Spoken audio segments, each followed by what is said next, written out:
성도 여러분 안녕하셨습니까? 하나님의 은혜가 저와 함께 하길 바랍니다. 제가 말씀을 시작하기 전에 우리 반가운 분들이 보여서 소개를 잠깐 드리고 말씀을 좀 드리겠습니다. 우리 문영희 집사님, 그동안 우리 코로나 때문에 교회 출입하지 못하셨는데 하나님의 은혜로 건강하신 모습으로 이렇게 다시 뵙게 되신 하나님의 은혜 감사합니다. 네, 이렇게 오신다 하셨는데 코로나가 그때마다 심해져가지고 못 오셨습니다. 그럼에도 불구하고 하나님께서 우리 집사님을 지켜주시고 인도해 주셔서 감사합니다. 건강한 모습으로 다시 복귀 하신 하나님 감사합니다. 우리 그 뒤에 보니까 우리 정태영 선생님이 보이는데요. 오랜만에 이렇게 교회 출입해 주셨습니다. 너무 감사하고 또 감사합니다. 예. 그리고 제가 아까 여러분 좀 소개를 드렸는데요. 제가 대학에 있을 때 함께 일했던 우리 청년들이 이렇게 스승의 날이라고 찾아와 줬는데요. 너무 감사합니다. 네, 감사합니다. 오늘 교회가 차고 넘치는 것 같습니다. 아무래도 빵이 부족할 것 같아요. 네, 하나님의 은혜가 오늘 우리 가운데 이렇게 은혜와 축복으로 남기길 간절히 바랍니다. 여러분, 하나님은 어떤 분일까라고 하면서 출애굽기 34장 14절에 보니까 여호와는 질투라 이름하는 질투의 하나님이라 라고 기록하고 있습니다. 질투라 이름하는 질투의 하나님, 이 말씀에 보니까 질투라는 단어가 몇 번이나 나왔어요? 2번이나 나왔습니다. 오늘은 저는 여러분과 함께 질투의 하나님에 대한 이야기를 좀 나누고 싶습니다. 자, 여러분도 질투하십니까? 질투하시는군요. 네. 반대로 한번 이렇게 물어보겠습니다. 여러분은 혹시 질투하는 부인 혹은 남편이 좋습니까? 질투하지 않는 부인이나 남편이 좋습니까? 질투하는 게 좋아요? 질투하지 않는 게 좋아요? 질투하는 게 좋을까요? 안 하는 게 좋을까요? 하는 게 정상일까요? 안 하는 게 정상일까요? 싸우지 마십시오. 싸우지 마십시오. 네. 오늘 말씀이요. 사실 질투하는 하나님 이해가 잘 안 가기도 했었어요. 제가 최근 설교 주제를 신인 동형 동성론이라고 하면서 하나님도 인간과 같으시라는 이론이 있습니다. 이 이론에서 시작해서 말씀을 연구하고 묵상하다 보니까 성경에는 하나님도 인간의 마음처럼 그렇게 느끼시다는 구절들이 참 많이 있어요. 후회하시고 분노하시고 슬퍼하시고 아파하신다. 그 말씀을 제가 전했습니다. 하나님도 누구처럼요? 우리처럼요. 그런데 물론 하나님은 인간과 다르시기 때문에 그 사랑과 후회가 그리고 분노가 인간의 것과는 좀 달라요. 제가 지난주까지 이 주제로 이야기를 마치려고 했어요. 그리고 오늘은 새로운 주제로 이야기를 하려고 하는데 갑자기 가장 중요한 이야기를 빠뜨렸다는 생각을 했습니다. 그게 뭐냐? 바로 질투하시는 하나님입니다. 인간의 분노와 하나님의 분노가 다른 것처럼 인간의 질투와 하나님의 질투는 좀 다릅니다. 인간은요, 내가 없기 때문에 가진 자를 질투하여.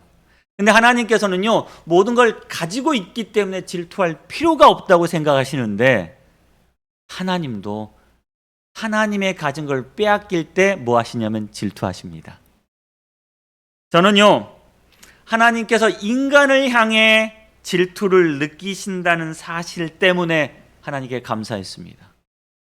하나님은 살아계시다라는 생각을 하게 되었습니다.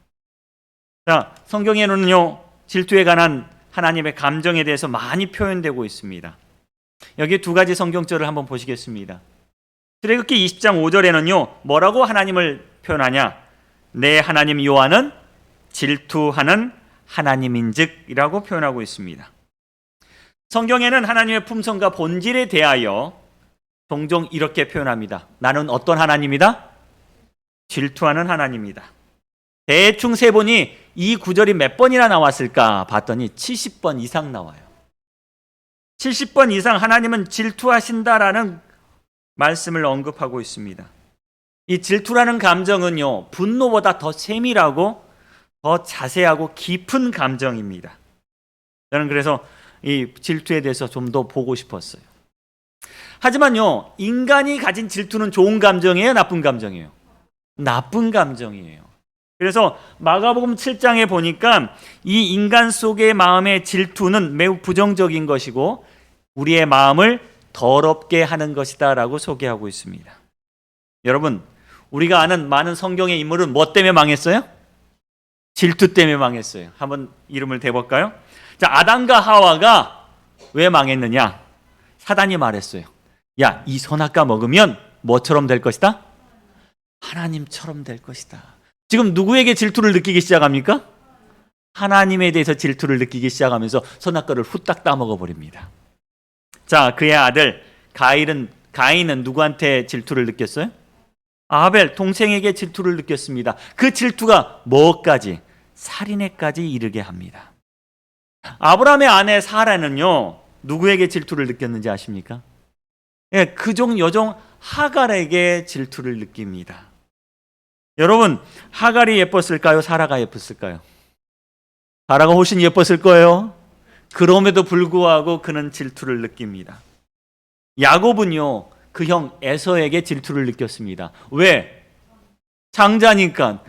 불과 몇 분 일찍 태어난 건데 쟤는 뭐요? 장자고 나는 뭐요? 차자야. 질투를 느껴요. 자, 야곱의 10 자식들은 누구를 질투하냐면 막내 동생을 질투합니다. 요셉을 질투해요. 야곱의 부인 레아와 라헬은요, 서로 질투해요. 유대의 왕 사울은 신하였던 다윗을 질투합니다. 그의 집권 기간 동안 그 질투는 계속되게 되죠. 이 유대인들은 누구를요? 예수님을 질투합니다. 다니엘은 다른 총리와 신하들의 질투를 받았습니다. 예수의 제자들은 서로 질투했습니다. 이 질투라는 것은요, 성경 이야기의 어쩜 전부일 수도 있어요. 질투는 대개 못 가진 자가 가진 자를 질투하지만 때로는요, 가진 자가 못 가진 자를 질투하기도 한다는 겁니다. 자, 이 질투와 시기는 참 안 좋은 거예요. 그렇죠? 우리의 갈등의 구조를 만듭니다. 죄로 이끄는 실마리가 되고 있어요. 그럼에도 불구하고 하나님은 뭐 하신다고요? 질투하신다는 거예요. 하나님은 스스로 선포하십니다. 나는 뭐 하는 하나님이다? 질투하는 하나님이다. 심지어 어디에다 적어 놓으셨어요? 십계명에 적어 놓으셨어요. 나는 질투하는 하나님이라고. 자, 여러분도 질투하시나요? 어때요? 여러분도 질투하세요? 사실 질투는 매우 인간적인 감정입니다. 근데요, 이 인간적인 감정이라 할지라도 아주 유명한 사람들도 질투를 해요, 안 해요? 해요. 이 독일의 유명한 염세주의 철학자, 뭐 염세주의라면 모든 거 뭐 필요 없어, 그냥 인간이 왔다가 그냥 가는 거야, 그런 염세주의 철학자에는 쇼펜하우라는 아주 유명한 철학자가 있습니다. 이 철학자가 누구를 질투했냐면 당대 최고의 철학자로 인정받았던 자신의 선배였던 헤겔, 여러분 들어보셨죠? 헤겔이라는 자기의 선배를 질투해요. 질투하다가 너무 싫어가지고 자기의 강아지 이름을 뭐라고 붙였냐면 헤겔이라고 붙입니다. 그래서 자기가 기분 나쁠 때마다 강아지를 불러다가 발로 뻥뻥 차면서 헤겔! 너 이리 와! 하고 질투를 했다는 거예요. 여러분 모차르트 아시죠? 모차르트에 관련된 유명한 영화가 하나 있는데 아마데우스라는 영화예요. 그 영화에 보면요, 모차르트와 같은 시기에 살았던 안토니오 살리에리라는 유명한 음악가가 있었습니다. 이 음악가가 평생 동안 누구를 질투하냐면 모차르트를 질투해요. 그러면서 그 열등감 때문에, 그 질투 때문에 자신의 삶이 망가지는 모습을 그 영화에서 볼 수 있습니다. 심지어 그 때문에 살리에리 증후군이라는 말도 생겨나게 되었다 그래요. 그 증후군이란 이인자의 마음이란 뜻이에요. 이인자는 항상 누구를 질투해요? 1인자를 질투해요. 이렇게 인간은요, 질투하는 동물입니다. 지난주에 제가 영어 공부하면서 영어 단어를 새롭게 알게 된 단어가 있었습니다. 그 단어가 뭐냐면요, 샤덴프로이데라는 단어입니다. 이게 무슨 뜻이야? 아무리 봐도 모르겠어요. 그래서 이 단어를 찾아보니까 본래 독일어에서 나온 말이래요. 샤덴이란 말은 손해란 뜻이고 프로이데라는 말은 기쁨이란 뜻입니다. 자, 손해 보면 기뻐요. 이게 뭐야? 이게 무슨 말인가 찾아봤더니 한국어에는 이 말을 대처할 만한 단어는 없어요. 그런데 한국어로 표현하자면 남의 고통은 나의 행복. 타인의 불행에서 느끼는 기쁨이라는 거예요. 여러분, 타인의 불행에서 여러분 기쁨을 느끼세요? 안 느끼세요? 말씀 안 하시는 거 보니까 있어요. 자, 야, 꼴 좋다. 쌤통이다. 속으로 그런 생각하는 경우 있지요. 나만 아니면 돼. 고소하다. 괜히 잘난 친구가 있었는데 그 잘난 친구가 망했다고 소리 들으면 아이고 안 됐다라고 하면서 속으로는 어때요? 웃어요. 그게 인간이라는 거예요. 제가 이 샤덴 프로이데라는 관련된 책자를 찾아보면서 이런 책을 발견했어요. 책 제목이 뭐냐면 책 제목이 위로해 주는데 왜 자꾸 웃음이 나올까? 어떤 이가 안 좋은 일을 당해서 위로해 주려고 하는데 뭐가 나와요? 괜히 웃음이 나와. 왜 그럴까요, 여러분? 이게 인간이에요. 이게 인간의 질투라는 겁니다. 여러분, 여기 보니까 사진에서 표정에서 읽혀지세요? 안 읽혀지세요? 형과 함께 벌을 받습니다. 형과 함께 벌을 받는데 제일 처음에 엄마 아빠가 누구를 혼내요? 형을 먼저 혼내죠. 형을 혼내니까 형이 울상을 지어요. 근데 동생은 어떤 표정을 지어요? 신났어요. 둘 다 같이 손 들고 벌을 받는데 동생은 형이 혼나는 거 보고 어때요? 웃어요. 웃어. 왜 우리는 남의 불행 앞에서 행복함을 느낄까? 남이 잘 되면 나는 왜 불행할까? 어떤 작가가 말하기를 우리는 악의 시대에 사는 악한 존재라고 이야기합니다. 질투를 느끼는 상대가 불행을 겪을 때 우리의 뇌는 기쁨을 느낀다는 겁니다. 질투는 이런 감정인데, 이런 인간의 감정인데, 이런 악한 감정인데 왜 하나님께서는 본인을 질투하는 하나님이라고 표현하고 계실까요? 왜 그렇게 말씀하셨을까요? 우리가 이 신인 동형 동성론을 이해하기 위해서는요, 성육신이라는 개념을 좀 이해할 필요가 있습니다. 성육신이란 무엇이냐? 하나님이 뭐가 되셨다는 거예요? 인간이 되셨다는 거예요. 거룩하신 분이 어떻게 여러분 인간이 될 수 있어요? 여러분, 왜 거룩하신 분이 화내고 분노하고 후회하고 질투하는 인간이 되실 수 있느냐 이거예요. 왜 거룩하신 전능하신 분이 배고프고 아프고 잠 오고 피곤한 인간이 되실 수 있느냐 이거예요. 왜요? 하나님이 거룩하신 분이 연약한 인간으로 오셔서 뭘 보여주시기 위해서요? 하나님을 직접 보여주시기 위해서 이렇게 오셨다는 거예요. 이게 바로 성육신입니다. 비록 더럽혀지고 비록 촌스럽고 비록 유행에 지난 것 같은 옷이라 할지라도 하나님께서는 그 옷을 누구를 위해 입으세요? 우리를 위해 입으신다는 사실입니다. 로마서 8장, 요한복음 1장 14절에 보니 말씀이 육신이 되어 우리 가운데 거하시매라고 이야기합니다. 로마서 8장 3절에는 자기 아들을 죄 있는 육신의 모양으로 보냈다라고 말씀하십니다. 이게 바로 여러분 무엇이냐? 바로 성육신입니다. 신약 성경에는요, 하나님이 어떻게 나타나셨냐면 미약하고 연약한 인간의 모습으로 나타나셨어요. 여러분, 예수님이 잘생긴 훈남의 모습으로 태어나셨을까요? 어떠세요?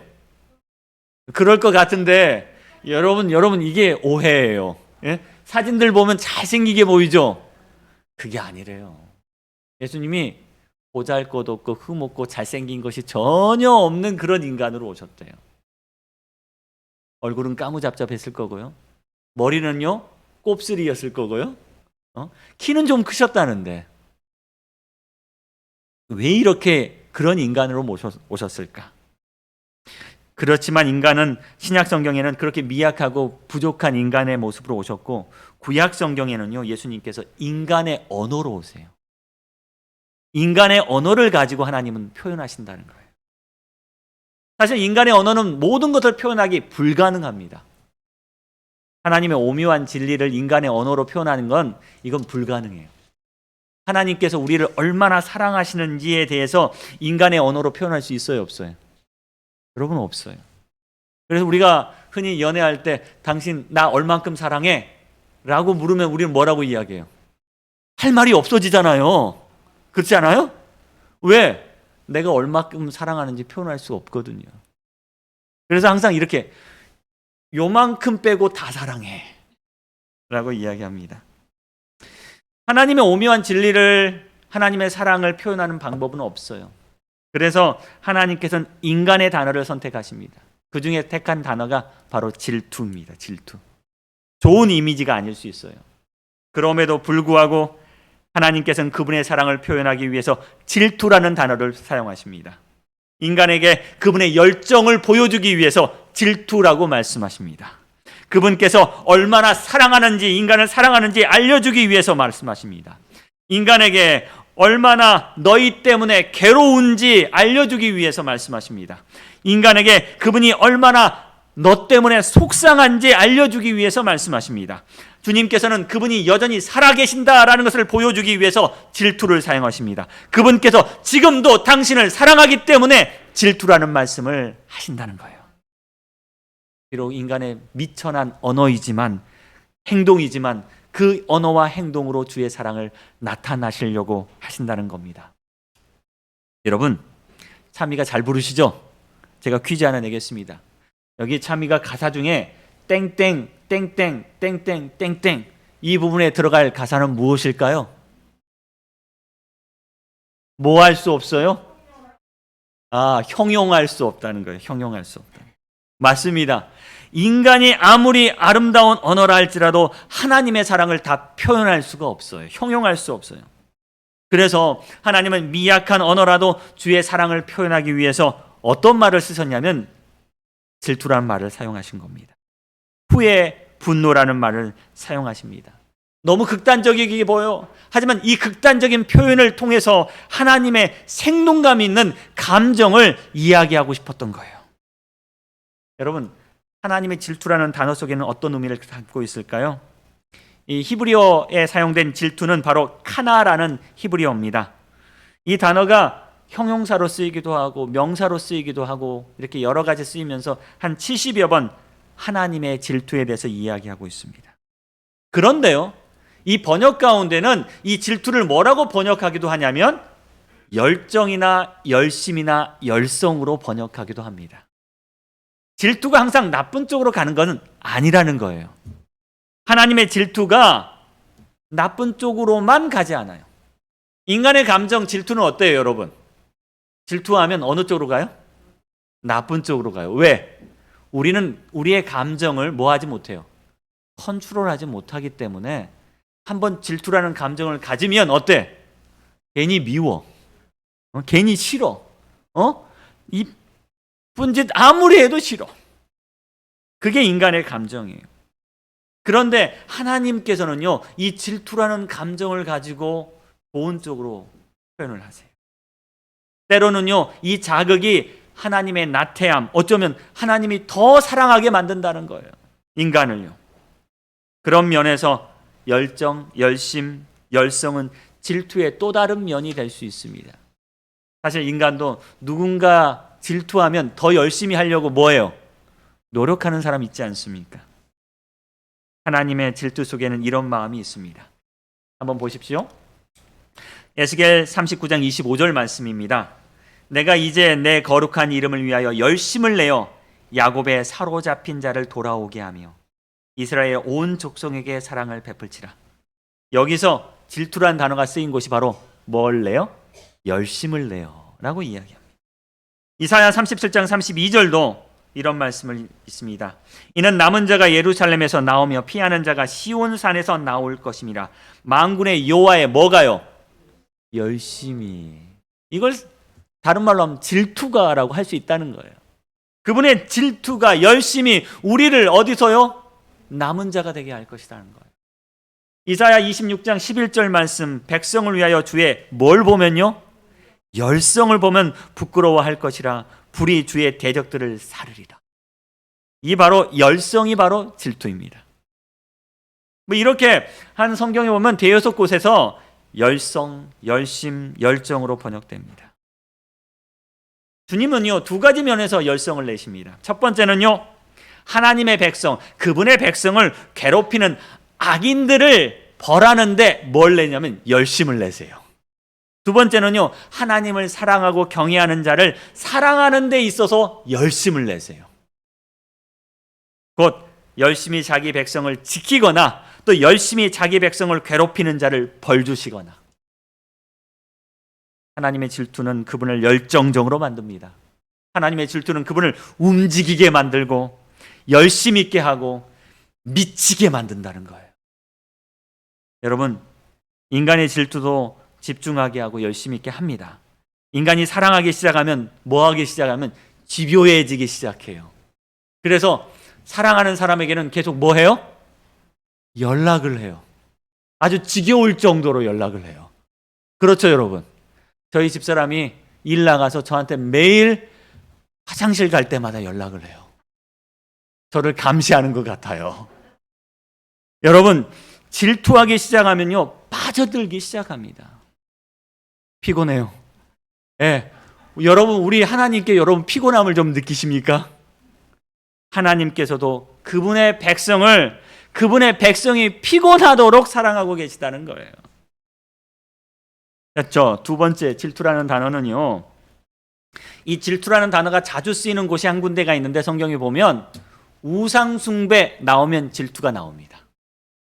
자, 출애굽기 20장 5절, 그들에게 절하지 말라, 그들을 섬기지 말라. 나 너 하나님 여호와는 뭐하는 하나님인즉? 질투하는 하나님인즉. 출애굽기 34장 14절, 너는 다른 신들에게 절하지 말라. 여호와는 질투라 이름하는 질투의 하나님이니라. 성경에는 이런 표현이 다수 등장합니다. 자, 여러분, 근데 이 표현을 이 문자대로 읽으면 좀 딱딱해요. 한 남자친구가 지나가는 다른 여자의 몸매를 훔쳐볼 때 우리는 한눈 판다라는 이야기를 합니다. 그러면 여자친구는 기분 나빠해요. 내가 두 눈 가지고 다른 건 내 눈 가지고 내가 보는데 왜 옆에 있는 여자친구는 기분 나빠할까요? 그래서 뭐라고 이야기해요? 뭘 봐? 쳐다보지 마. 나 뭐 한다고? 질투한다고. 이 두 구절을 여러분 그렇게 이해하셔야 돼요. 어떻게 해요? 그들에게 절하지 마. 옆에 눈 돌리면, 남편이 눈 돌리면 보지 마. 보지 마. 보지 마. 그들을 뭐 하지 마? 생각하지도 마. 왜? 나는 뭐 하는 하나님이에요? 질투하는 하나님이에요. 나는 질투하는 너 애인이란 말이야. 너가 나 말고 다른 것을 보고 다른 것을 뭐하고? 찾고 다른 것을 만지면 나는 뭐가 난다고요? 질투가 난다는 하나님의 고백인 것입니다. 여러분, 눈을 돌릴 때마다 하나님은 뭐 하세요? 질투하세요. 한 재미있는 이야기가 있었습니다. 교통사고 당한 친구에게 방문을 갔어요. 친구가. 아이, 어쩌다 이렇게 사고가 났어. 글쎄 말이지, 옆에 길가에 미니스커트 입은 여자가 옆으로 지나가는데 말이지, 아이고, 미인을 보다가 한눈을 팔았군. 아니, 옆자리에 앉아있던 아내가 내 눈을 확 가리는 거야. 여러분, 하나님께서도요, 우리 눈을 뭐 하고 싶으세요? 가리고 싶어요. 인간과 같은 말씀, 인간과 같은 행동으로 하나님은 우리에게 표현하신다는 거예요. 왜? 우리가 하나님을 더 이해하기 쉽게 하시려고요. 쳐다보지 말라고. 나 질투하는 너 애인이라고. 한눈 팔지 말라고. 우리는 하나님을 때로 사물인 것처럼 대할 때가 있어요. 마치 금이나 은이나 동으로 만든 우상처럼 볼 때가 있습니다. 금이나 은이나 동으로 만든 우상은요, 보지 못하고 아무것도 느끼지 못하고 아무것도 생각하지 못합니다. 그래서 내가 한눈 팔아도 이 우상은 모를 거라고 생각하는데 하나님은 이야기하세요. 아니야. 나는 이런 우상과 달라. 나는 너가 한눈 팔 때마다 나는 느끼고 생각하고 아프고 괴롭단 말이야. 나는 너희들이 말하는 질투하는 하나님이거든. 인간의 연약하고 부족한 악한 언어를 사용하시더라도 주님은 그분의 마음을 표현하고 싶습니다. 하나님께서는 우리에게 이렇게 말씀하세요. 한눈 팔지 말라고. 피부를 볼 때 아무리 예쁜 여배우가 나와도 예쁘다는 소리 하면 돼요, 안 돼요? 안 돼요. 그러면 아내는 옆에서 뭐라 그래요? 나보다 예뻐? 하고 묻습니다. 그러면 뭐라고 대답해요? 그래, 당신보단 좀 못하지. 내가 당신을 보는 게 더 낫겠다. 라고 말해야지 누가 행복해요? 집안이 편안합니다. 하나님께서 행복해 하실 겁니다. 에스겔 8장 3절 말씀에 보니까 아주 재밌는 구절이 있어서 제가 보았습니다. 그가 손 같은 것을 펴서 내 머리털 한 줌을 잡으며 내 주의 영이 나를 들어 천지 사이로 올리시고 하나님의 환상 가운데서 나를 이끌어 예루살렘에 가서 안뜰로 들어가서 북향문에 이르니 거기에 질투의 우상 곧 질투를 일어나게 한 우상의 자리가 있는 곳이라. 저는요 성경 표현 중에 이런 표현은 처음 봤어요. 어떤 표현? 하나님께서 손을 들어가지고 머리카락을 움켜잡고 옮기셨다는 표현 여러분 들어보셨어요? 저는 처음 들어봤어요. 그런데 왜 머리카락을 움켜잡고 옮기셨을까? 어디 자리로요? 질투를 일으키는 질투의 우상이 있는 그 자리로 옮기셨어요. 이건 성경의 학자들도 이렇게 이야기하는 학자는 없지만 저는 이 모습을 보면서요 여자가 질투를 느끼면 뭐 잡고 싸워요? 머리카락 잡고 싸우지 않습니까? 하나님께서 우리의 머리카락을 잡고 뭐 하라고요? 정신 좀 차리라고 이 질투를 일으키는 우상 자리로 우리를 탁 옮기면서 이것 좀 봐! 이것 좀 보라고 하시는 표현 같았어요. 여러분 100% 믿지는 마십시오. 표현이 이렇다는 겁니다. 왜냐? 다른 곳에서는 이렇게 하나님께서 옮기신 적이 없었거든요. 마치 우리의 머리털을 잡으시고 정신 좀 차리라고 하신 말씀 같았어요. 한 가지 더 말씀 볼까요? 우리 시편에 있는 말씀입니다. 시편 78편 58절과 59절 말씀인데 자기 산당들로 그의 노여움을 일으키시고 그들의 조각한 우상들로 그를 진노하게 하셨으며 하나님이 들으시고 분내어 이스라엘을 크게 미워하사라는 구절이 있는데 이 구절은요 제가 이렇게 읽었어요. 어떻게? 여러분 사랑과 전쟁이란 드라마 보시면 간통 현장 들킨 장면 보이시죠? 예, 간통 현장 들키면 어때요 여러분? 막 여자가 이 불륜한 이 남편을 보고 너무너무 힘들게 하고 그 간통녀를 붙잡고 머리카락을 붙잡고 막 싸우고 막 그러지 않습니까? 자, 여기 말하는 산당들을 자기 산당들로 그의 노여움을 일으키면 산당들이 이렇게 바꾸십시오. 살림집. 그의 살림집을 차린 걸 보고 뭐걸요? 힘들어하는. 그리고 그들이 조각한 우상들, 그들이 알콩달콩 찍은 사진들을 보니까 화가 나요, 안 나요? 화가 나요. 하나님께서도 이렇게 화를 나신다는 거예요. 그들이 살림집을 차리고 알콩달콩 사진 찍고 하는 모습을 보니까 누가 화가 나세요? 하나님이 너무 화가 나세요. 하나님이. 이 부조와 선지자에는요 이렇게 표현하고 있습니다. 주석하고 있습니다. 나 여호와 너의 하나님은 질투하는 하나님이시다. 하나님과 그분의 백성 사이에 친밀하고 신성한 관계가 결혼 관계 형태로 표현되어 있다.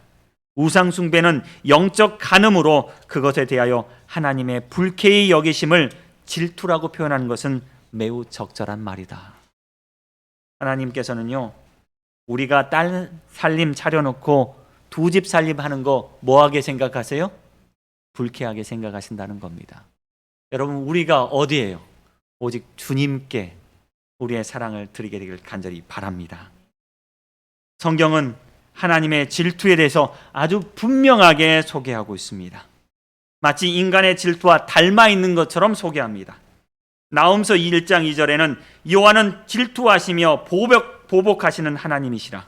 여호와는 보복하시며 질투하시되 자기를 거스린 자에게 여호와는 보복하시며 자기를 대적하는 자에게 질투를 품으시며. 여러분, 인간의 삶도 마찬가지입니다. 요새 간통죄가 사라졌지만요, 그래서 감옥에는 보낼 수 없지만 여러분, 불륜을 저지른 배우자를 어떻게든 보복하고 복수하려고 하는 사람들이 있습니다. 때로는 공개적으로 망신을 주려거나 위자료를 청구한다거나 또한 분에 이기지 못하는 사람들이 있습니다. 그게 인간이고 이 인간의 마음입니다. 하나님은 이 인간의 마음을 빗대어 그분의 마음을 우리에게도 표현하고 싶으셨습니다. 그래야지 우리가 이해할 수 있기 때문에 그렇습니다.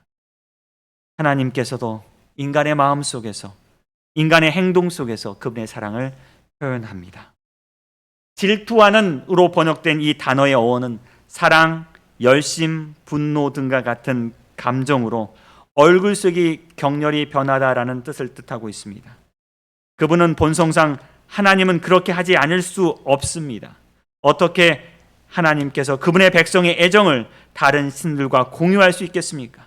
빛과 어둠은 공존할 수 없고 사람이 자신의 영혼 속에 어둠을 품으려면 빛을 쫓아내지 않으면 안 된다라고 이야기합니다. 여러분, 아무리 마음이 좋은 여자도 남편과 불륜을 저지른 여인과 함께 살 수 없습니다. 다른 마음을 품고 다른 우상을 섬기고 있는 백성과 하나님께서는 함께 하실 수 없다라고 말씀하십니다. 여러분, 오늘 제가 마지막으로 성경절 하나 읽어드리겠습니다. 요엘서 2장 8절 말씀입니다. 여호와께서 자기 땅을 극진히 사랑하시어 그의 백성을 불쌍히 여기실 것이라. 여기서도 사실 질투라는 단어가 쓰였어요. 어디냐? 바로 극진히 사랑하시어라는 단어가 질투라는 동일한 히브리어 원어입니다. 근데 이 요엘서를 보면요, 이전에는 이 이스라엘 백성들의 죄악에 대해서 설명하고 있어요. 그런데 이 요엘서 2장 18절에 딱 넘어가면서 하나님의 용서와 회복으로 바뀌어요. 그런데 용서와 회복으로 바뀌는 장면이 바로 하나님의 질투예요. 하나님이 극진히 사랑하셔서. 왜 이렇게 번역했을까? 다른 번역 성경에는 이렇게 번역하고 있습니다. 같은 구절을요.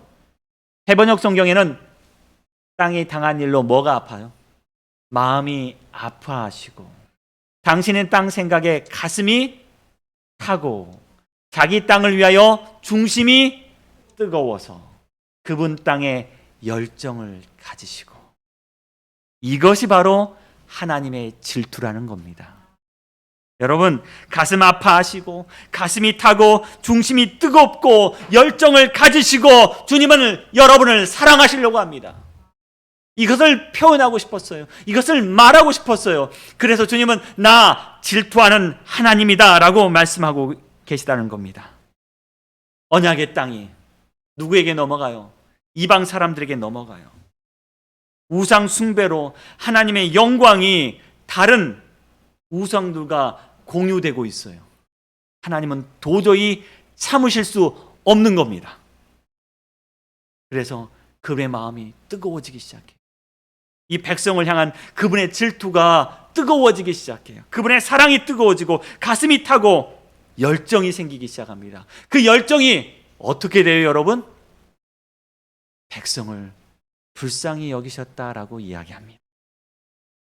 이러한 하나님의 은혜와 사랑이 오늘 저와 여러분에게 임하기를 간절히 바랍니다. 때로는 우리가 한눈 팔죠.